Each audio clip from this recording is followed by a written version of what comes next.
time we called Rom of the Rovers, a little tribute to Roy.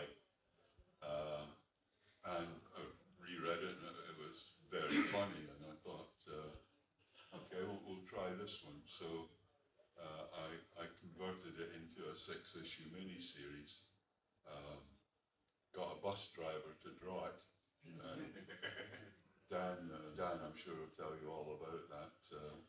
Went to Dave Evans' fanzines looking for an artist, and he recommended Dan, and I liked what I saw of Dan's artwork, and so Dan came on board, and of course we're lettering Jim and Abby Bowmer at that time on colours, so it was a good team. The basic idea behind the story is that an alien fleeing assassins arrives on Earth as a shape changer, and he adopts the identity of the first human being he meets, who happens to be bad boy footballer Kyle Dixon. In Dixon's persona, he has to play the game. At first he thinks it's a foolish human activity, but he learns to love it. And leads the Radford Reds on a path of glory to the FA Cup final. But meanwhile, the assassins have located him on Earth, and they're after him, and it culminates in a big finale at Wembley during the Cup final. So that's Rock of the Reds in a nutshell. And I'm sure Dan will tell you about his part in it. Well, John contacted me through Facebook Messenger whilst I was driving the bus. And I was sitting at the traffic lights, and you're not meant to play with your phone driving and whatnot, obviously. But it was sitting in the pinnacle, the speedometer, it was just sitting there. And it pinged, and I got to the traffic lights, and I just flipped the phone over, and it says, "You've got a message from John Wagner." And I thought, okay, who's hacked my phone? Someone's obviously played a joke. And the rest of the journey, my heart was just like pounding, because I'm thinking, is this real?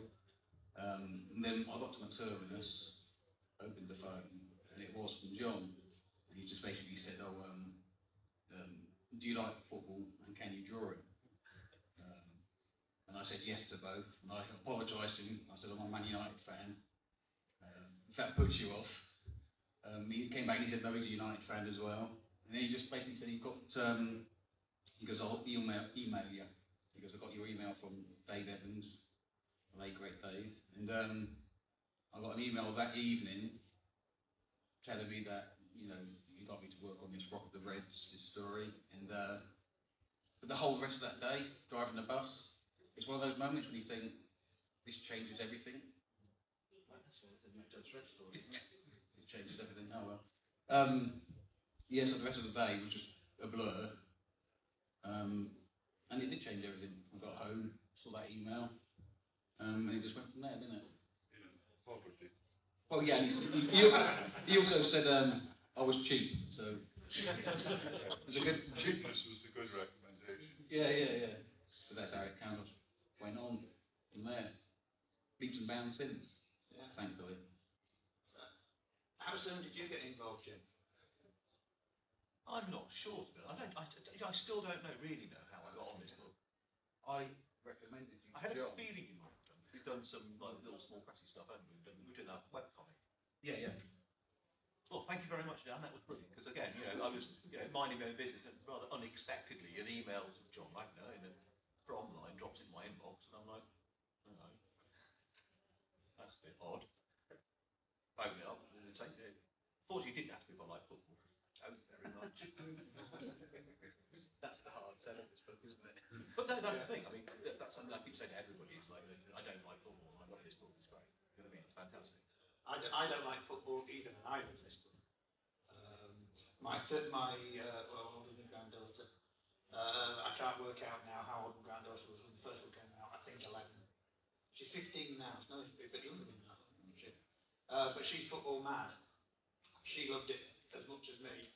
When the second one came out, I said, can I keep back to Kickstarter, and I said, can I back it? Can I add something to it and have 2 books and have her name in the back? And I gave it to her. She saw her name in the back, photo of it, all around her face, all around her friends group, and they said, Johnny. But yeah, so yeah, she loves football. She loves it. In fact, the first book was next to her bed for about 2 years because she reread it several times, and she knew because I'm a grandpa. she knew that other things John had done, but she's not read it. But she was aware, so when she heard the name, she said, "Oh, that's Jim Fred?" Yeah, it is. Rock is one of the few things I've ever felt able to give to youngsters. Yeah. Youngster comes along to me and wants a copy of certain dread stories I've written. I'm kind of reluctant. It's up to their parents to give them that kind of terrible stuff. But Rock, I'm quite pleased to give to kids. It's We need more kids reading it as well. yeah, we need about 20,000. Because John funded the first book himself. That was my pension down the drain. Sorry about that. The second book I funded, through a Kickstarter, but the Kickstarter didn't really cover it. So that was the rest of my pension down the drain. Which is why we're probably not going to go ahead and do another Rock, although we'd like to, but we keep trying to figure out a way to do it without bankrupting ourselves. Breaking that kids market is would be Well, when we first started, I said to John, because he's been in the business for a very long time. a little bit longer. And, and I said, is there any way we can get into the shops? And apparently John said that to get it into somewhere like WH Smith's, you have to put like 20 grand down to get it in on the shelf. Not in, we didn't have 20 grand to put down, and that's a shame, isn't it? Because kids, when they do read it, they love it.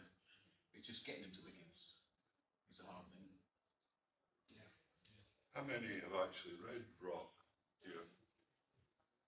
Not quite enough of you. You know where my table is.